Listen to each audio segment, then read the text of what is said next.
Bible کی ایک بڑی اہم دلیل کو سیکھتے ہیں پرانے عہد نامہ میں کہ یوسف کے تعلق سے، کہ یوسف جو ہے اس کے 11 بھائی تھے، اس کے والدین تھے اور وہ خواب دیکھنے والا تھا۔ لیکن کیا ہوا کہ جب وہ کوئی خواب دیکھتا اپنے بھائیوں کو بتاتا تھا اور اس کے بھائی جو ہے حسد رکھتے تھے اس سے، اور پھر انہوں نے کیا کیا، اسی حسد میں جو ہے یوسف کو بیچ دیا، غلام ہونے کے لیے بیچ دیا۔ نہ صرف بیچا بلکہ غلام ہونے کے لیے بیچ دیا، اور وہ غلام بن گیا۔ جنہوں نے اس کو خریدا وہ اس کو مصر کے اندر لے گئے، اور پوتیفار نے اس کو اپنا غلام بنا لیا۔ اور جب نہ صرف وہ غلام ہوتے ہوئے بلکہ جب اس کے اوپر جھوٹا الزام لگا تو وہ جیل کے اندر ڈال دیا گیا۔ اور میرے عزیزو، جیل کے اندر جانے کے بعد میں محسوس کرتا ہوں شاید یوسف نے اپنے آپ کو اکیلا سمجھا ہوگا اور سوچتا ہوگا کہ سب کچھ کیا ختم ہو گیا۔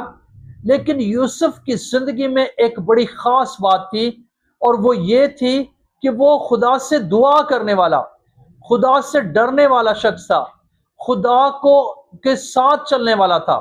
تو میرے عزیزو، دنیا نے اسے چھوڑ دیا، وہ جیل کے اندر چلا گیا، لیکن خدا نے اسے کیا ہے نہیں چھوڑا، بلکہ خدا اس کے ساتھ تھا۔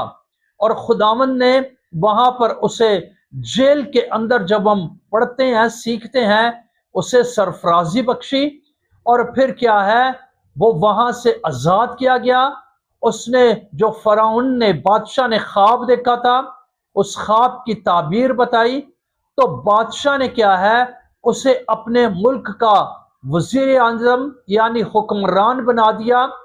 اور یوسف جو ہے نہ صرف غلامی سے بلکہ جو ہے قید سے، بلکہ تنہائی سے، الزام سے جو ہے اس کو سرفرازی ملی، اور وہ کیا ہے وہ ملک کا حکمران بن گیا۔